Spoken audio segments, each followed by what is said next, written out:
Today I'll be walking you through the most important events in this universe, especially the events that took place before the first film, and we'll dive into some fascinating aspects that led or could lead to the discovery of moons like Pandora. So sit back and get comfortable, because I'm going to tell you absolutely everything. My name is Didier Solanila, and this is Solamatográficos.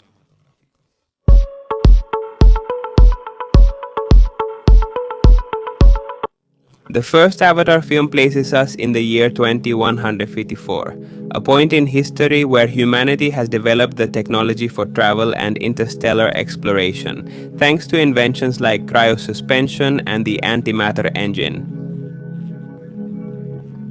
Remember this last one very well, because we'll be diving deeper into it later.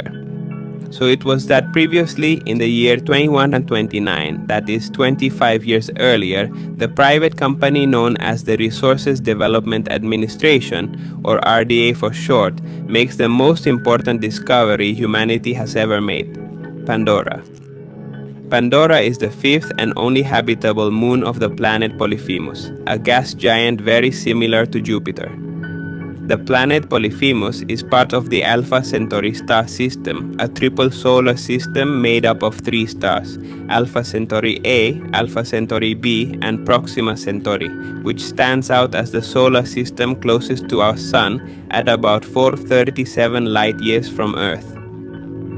It's worth noting that the planet Polyphemus is actually a fictional planet created for the movie's storyline. However, the Alpha Centauri star system is very real.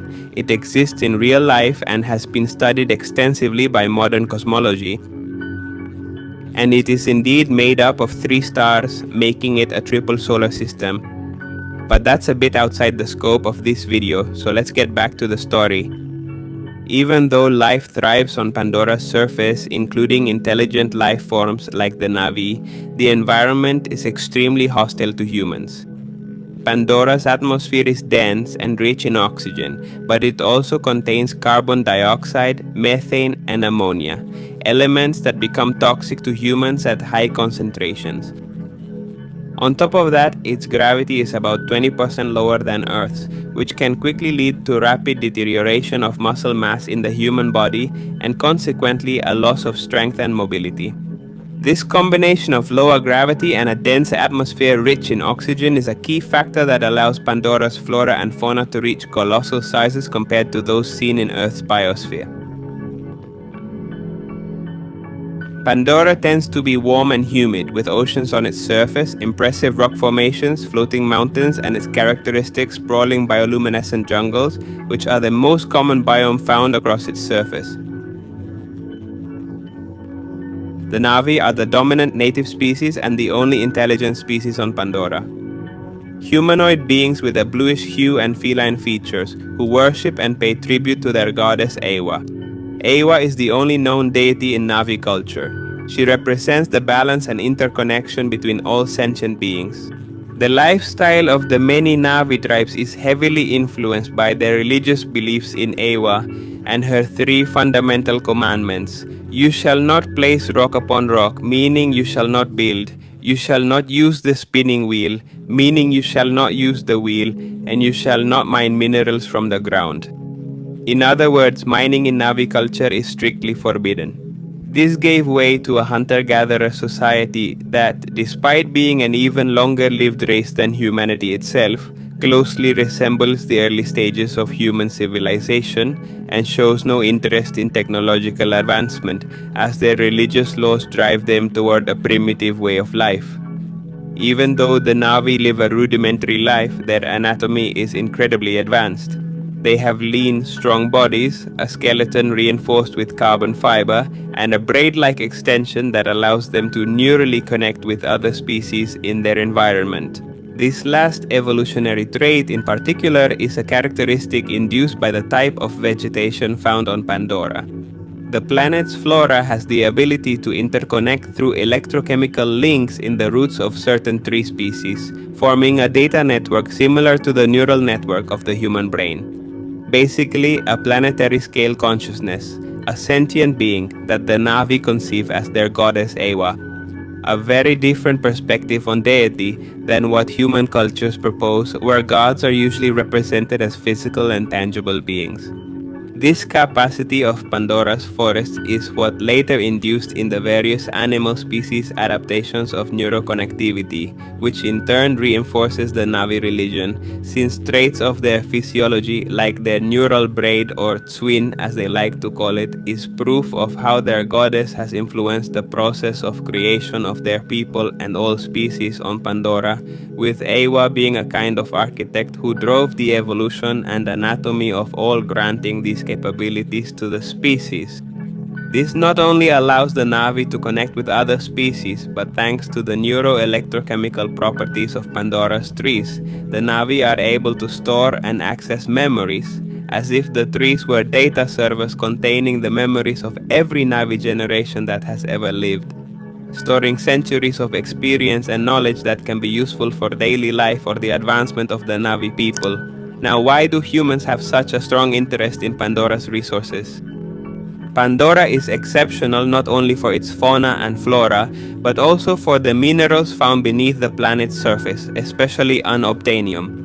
It's basically a mineral that can conduct electricity with zero resistance, which is known as a superconductor. When electricity passes through a wire made of either copper or aluminum, some energy is lost as heat due to the electrical resistance of the material. This is why cables and electrical devices heat up when current flows through them. When a wire of a certain material is cooled enough, sometimes near absolute zero, that is minus 273 degrees Celsius, the electrical resistance disappears completely, meaning current can flow without losing any energy.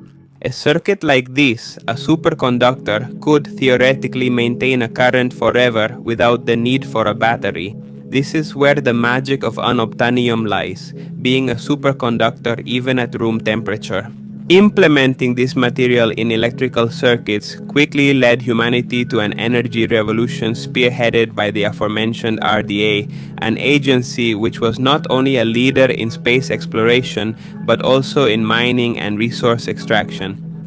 Pandora is the only known source of the mineral, which drove the RDA to establish a base on Pandora and exploit unobtainium for massive profits and to sustain the economy of an overpopulated and environmentally collapsing Earth. The RDA's and its directors' interest in Pandora's resources makes a lot of sense given the context in which the story takes place. A humanity capable of interstellar travel must possess technology similar to what's already been proposed by the superconductor revolution. For example, the aforementioned antimatter engine would be made possible by the properties of unobtainium or other superconductors developed on Earth.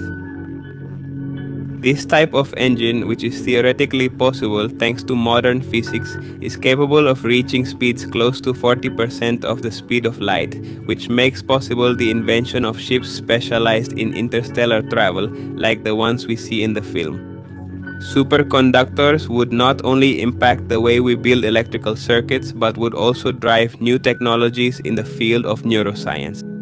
And because of the magnetic properties of these materials, the development of more refined systems in devices like MRI machines would lead scientists to gain a broader understanding of how the human brain works, and subsequently to the invention of the artificial neural link, which made the Avatar program possible. Basically, this saga presents a humanity that has driven Earth's resources to exhaustion and consequently to an environmental collapse.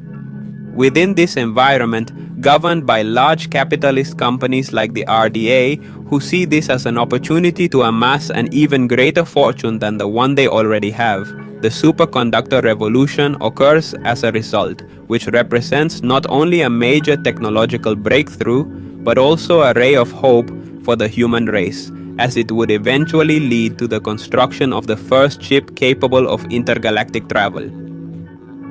From this point forward, space exploration became a priority for human survival, as it would allow the discovery of habitable planets in order to evacuate Earth.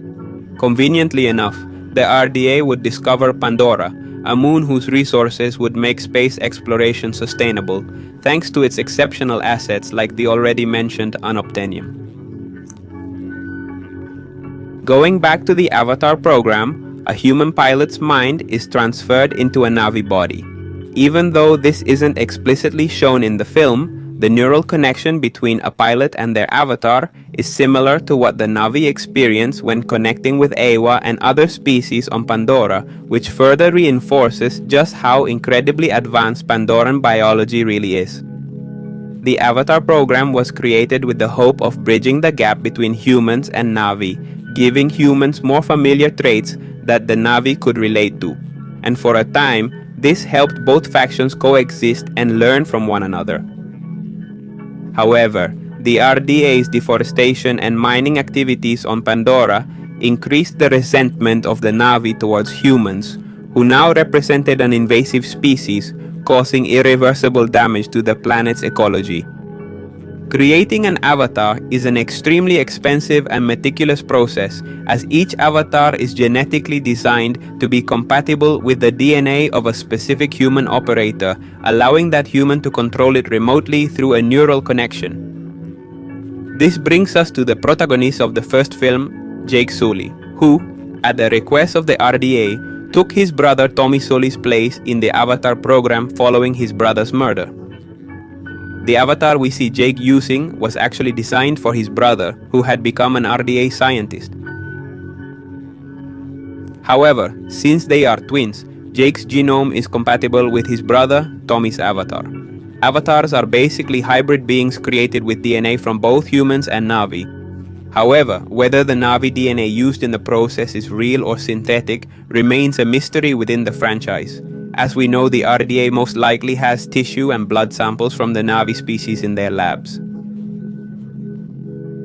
This means that if the DNA is real, taken from deceased Na'vi, the avatar would share physical traits with its human pilot and of course with the original Na'vi member from whom the sample was taken. As we can see in the film, Jake infiltrates the tribe known as the Omaticaya clan to learn their culture and be accepted by the tribe as one of their own, with the hope of later having the voice and influence to negotiate the relocation of the clan away from the area known as Hometri, since large reserves of unobtainium were found beneath the site, which were already on the RDA's radar.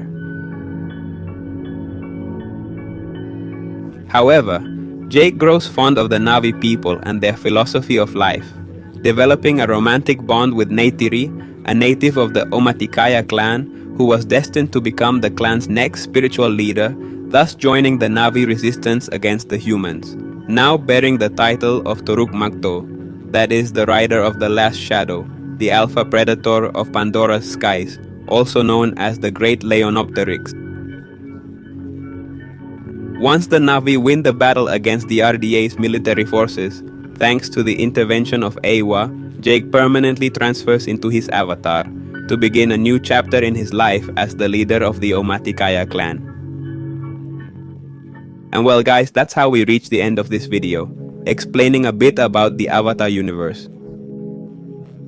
Remember, if you enjoyed it, give it a big like, and if you love the Avatar franchise as much as I do, subscribe to this channel where you'll find a lot more content about this franchise. My name is Didier Solanilla, and with that, I say goodbye. Remember, it's not the same being told about something as seeing it with your own eyes. Bye.